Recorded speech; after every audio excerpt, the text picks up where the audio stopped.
Okay, afternoon members. I'd like to open this April hybrid meeting of Flintshire County Council Planning Committee. I'm Councillor Richard Lloyd and I'll be chairing the meeting today. Can I welcome committee members, officers and members of the public and press and anyone watching on the Council's website.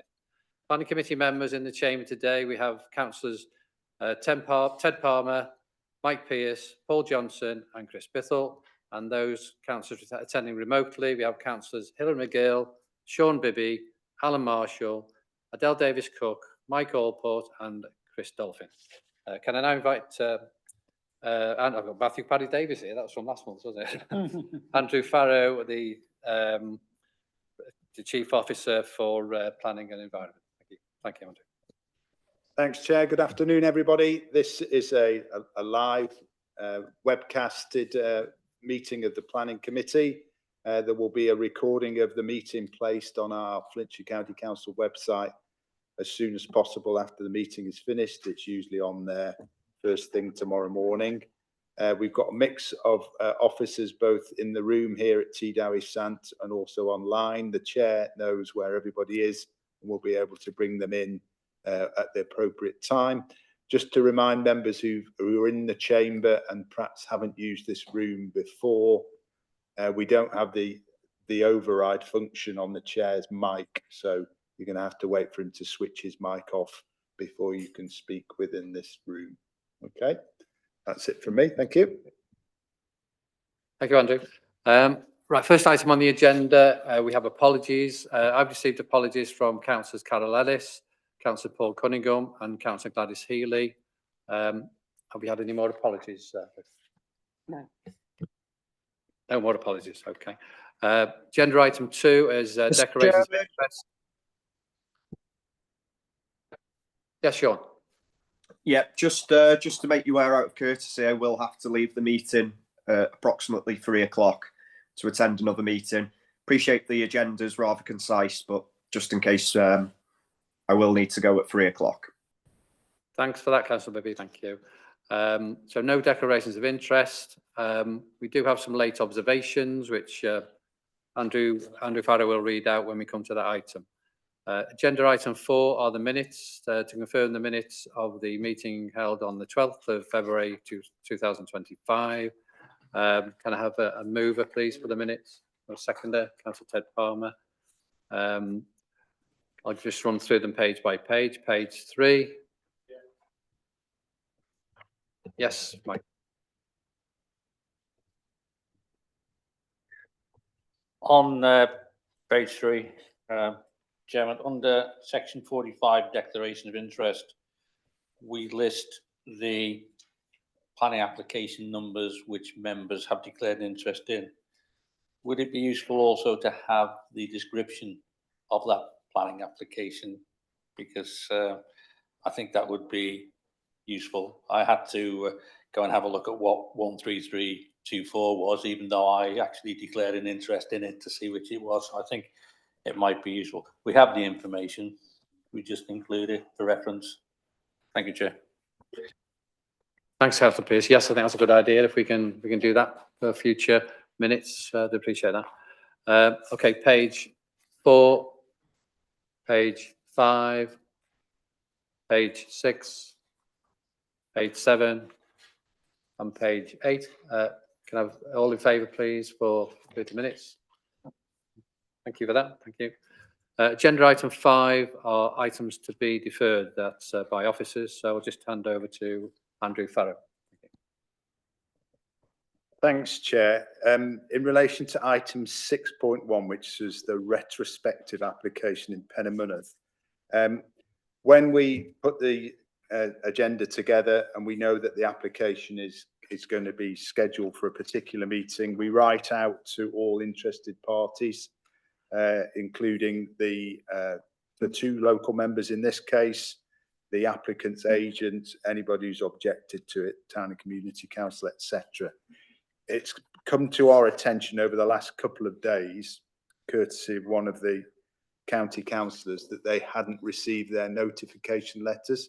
So we've done a bit of digging. They've left our back office system, but they haven't been delivered. So they haven't been made aware that this item would be coming to today's meeting. it's very unfortunate that that is the case, but on the basis of that, I think it's probably safest to defer this one till we make sure that they've received those letters, and we'll bring it back to the May committee if members are happy with that. Well, maybe not happy with it. It's frustrating when you've only got 2 items on the agenda. As I said, we'll do some digging with our back office system to make sure that it doesn't happen again. But I don't think, in all fairness, we've given them the opportunity to attend today. So unfortunately, I would recommend that you defer 6.1. Thank you for that, Andrew. Councillor Palmer. Yeah, just because I propose that we defer 6.1. Have a seconder, please, for deferment. Yeah, Councillor Sean Bibby.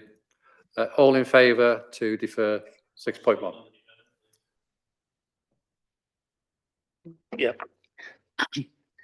It does touch briefly on what's in front of us, because it does say by the officer, it's not clear what specifically is being referred to when reference is made by the objectors to drainage. I was going to say, if it was discussed today, why did the officers ask the objectors? So could we do that during the deferment in 707, where the officer is saying it's not clear, to seek clarity from the objectors so that it does become clear? And I think we can use this opportunity for deferment, which I will support, to actually get that information. Thank you, Chair. Thank you, Councillor Pearce. Yes, yeah, good idea to do that. I think if we can, Councillor Bithell. Yeah, I think we also need clarification. You know, much of the drainage issues are now dealt with under the SAB application, which doesn't come before us as a committee, does it? You know, so I think we need to be, we need to have that position clarified as well. If it's past the SAB process, which I presume it has, and will have to before it comes to planning, then I think that needs to be explained. And in effect, you know, what basis can members raise issues over those particular matters when it's been dealt with due to that process, which is quite independent of planning. Andrew, did you want to come in? Okay, I think they're both really useful suggestions. We'll take advantage of the deferral to try and gain some clarity on both those issues. Unless there's something else that somebody else wants to raise as well. Yeah, just as a question I asked Councillor Pearce before, if this is a retrospective application, so how do we make sure, if it's already built, that some of these conditions, so if that could be explained when it comes back, how if it's approved, they will tackle the conditions on the building that's already built? Yeah, thank you for that. So yeah, there's a few things there we can find out hopefully before the when it comes to the May on the May agenda, if that's okay. Yeah. Okay, thank you, Andrew. Okay, moving on then to agenda. You take a vote. I took a vote, didn't I? Sorry. All in favour of deferring? Yeah, I thought. Yeah, thank you. Unanimous. Thank you. Okay, moving on to agenda item 6.2. That's a general matters tree preservation order objection at the Gorsey Northup Hall, and the officer presenting the item is Stuart Boddy. Thank you, Stuart. Thank you, Chair. The item is being reported to Planning Committee because the Council has received objections to the provisional tree preservation order, and it is necessary to report them to Planning Committee for consideration. The objections have been submitted on behalf of the owner of the site, Morris Homes North Limited, and notwithstanding the objections, it is recommended that the TPO is modified and confirmed. As detailed in the report, an existing TPO made in 2012 affects the land. However, the new TPO now includes trees that were not significant enough to be worthy of preservation in 2012, which have since developed into mature specimens. Also, young trees have seeded and colonised new areas. For comparison, the TPO plans are attached as a background document and are in the presentation. Also in the presentation, there are a couple of photographs of the woodland. The objections from the developer's agents have been summarised along with the letter of support from the local councillors and Northup Community Council. As detailed in the report and in response to one of the objections, it is proposed to modify the tree preservation order under consideration to change the area A1 to a group G1 and amend the boundary of the designation to more accurately reflect the position of 6 oak trees. The objections and responses are contained in the report. By way of late observations, the scanned copy of the TPO and the tree evaluation form have artifacts in the scanned versions. These artifacts are not in the original versions of the TPO nor the evaluation form. A clean copy of the evaluation form has been circulated. As detailed in the report and subject to the proposed modification, it is recommended that TPO number 350 is confirmed. If the TPO is confirmed by Planning Committee, it's proposed to revoke, that is, remove TPO 304 dating from 2012 under delegated powers. Thank you. Yeah, thank you for that, Stuart. We do have some late observation on this one. I'll just ask Andrew to go through those. Thank you. Yeah, Stuart briefly made mention of it. So enclosure, what I think something's gone awry when documents have been scanned and uploaded into the system. So page 31 of your pack, which is the specification of the trees in your pack, under T2, you'll see there's gobbledygook really, and that should read common oak, Quercus robur in brackets, and then enclosure 6. So if you work your way through it, is completely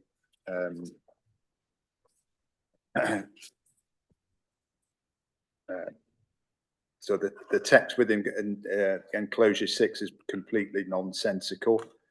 So members in the chamber have got a new version of enclosure 6 in front of them, and we've emailed that to members online as well. So it's just referencing the scores for each of the trees in each of those different categories, be that retention span or relative public visibility, etc., etc. So you've got an accurate reflection of the work that Stuart has undertaken. Okay, thank you for that, Andrew. Thank you. We've got no third-party representations on this one. So can I ask for a proposition, please?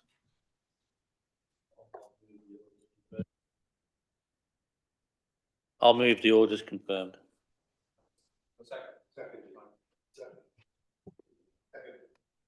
Seconded by Councillor Bithell. Okay. Councillor Pearce has a proposal. Would you like to speak on it, please?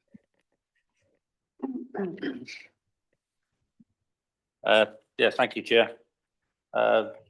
The comprehensive report with evidence provided by the trees officer. This TPO number 350 was requested by North Hall Community Council, and a TPO seeks to protect trees, and that of course enhances the landscape. The objector does say in section 2. Sorry? Oh, no, just all right, didn't realise, sorry. Sorry, new rules, new room. Okay. Well, do you want to just start again? Okay. Yeah, okay. All right, thank you. Got your best side. Okay, so in section 210, the objector states that the woodland does not merit protection. However, in section 211, the planning inspector, when he talks about the open countryside character, it is appreciated by the public and the trees have grown. And I would consider, from the evidence put forward by Mr. Boddy, the trees officer, that it does indeed meet the TPO criteria. In section 213, if I can just go back from enclosure 6. Yeah, the response by the council, the notice served with the tree preservation order stated that the trees provide significant amenity to walkers, residents and users of the additional recreational area, and the trees are important to wildlife. So I think that is a valid reason why we should retain that. And of course, we have to look at both sides of this. And I have looked at the comments made by the objector. And on page 38, for example, while I just scroll to it, on page 38, under section 8, the objectors themselves say that TPOs should be used only where the removal of trees would have a significant effect upon the environment. And I think that goes against what I just said about the comments from the planning inspectorate. And they say that this means the trees themselves must be important for a particular reason. And as we've heard in 213, it is important for a reason. So with that, Chair, I have no hesitation, but putting forward the approval of the order. Thank you. Thank you for that, Councillor Pearce. Councillor Bithell is the second. Would you like to speak? Yes, please. Just one query. The objectors are claiming that the issue of the TPOs were not raised in the pre-app discussions with the authority. Would that be normal? Would that be usually deferred to within those pre-app discussions? I know that the pre-app discussions are not binding, you know, are they? Because again, the decision at the end of the day depends on the whole of the report and indeed on members' decision if it comes to committee. So it's not a binding discussion in that sense. It's just some guidance and advice.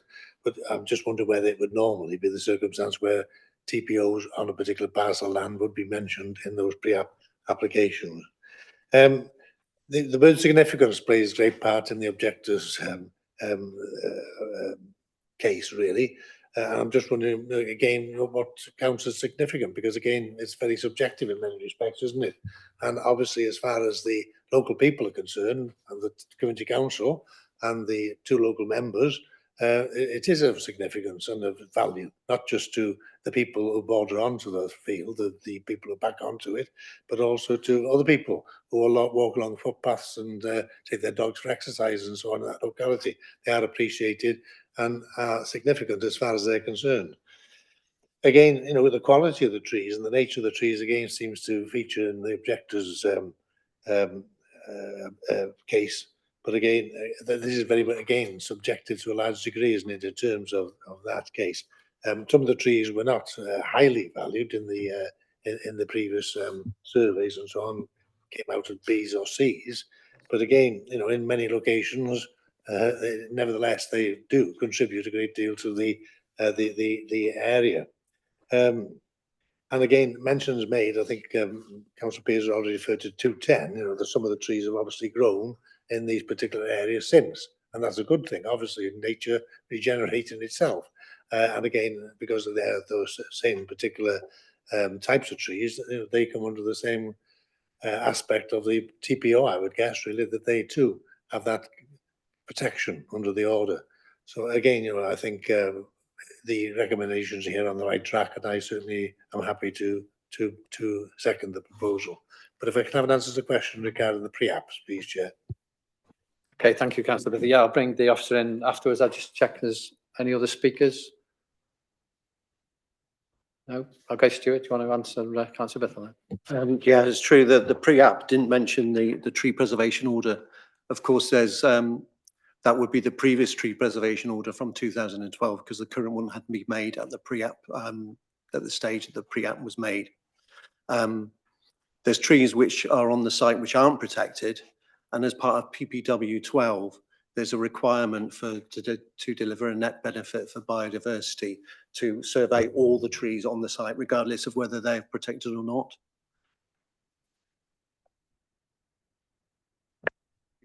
Yes, sorry. Thank you for that, Stuart. Thank you. Yeah, I was just looking in the report that this was refused on appeal, wasn't it, in 2014, for obviously the same reason, I would imagine, because of the TPO. So if there's no more speakers, can I just ask the proposer to sum up, please? Thank you, Councillor Pearce.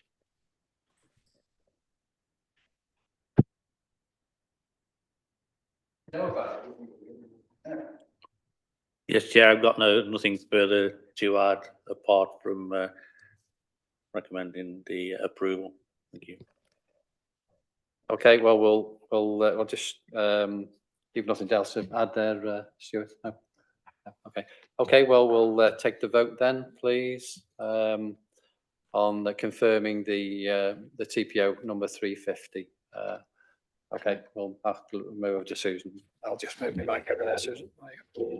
Thank you. Can I just clarify with members, the proposition is to confirm the tree preservation order subject to the modifications as set out in the officer's report? That's correct, Stuart? Yes. That's correct. Thank you.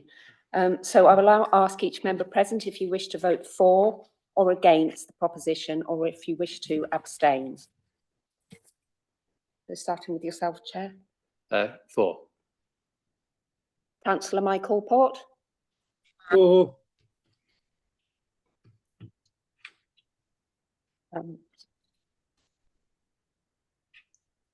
Councillor Bernie actually just given apologies. Yes, it does. Councillor Sean Bibby. For.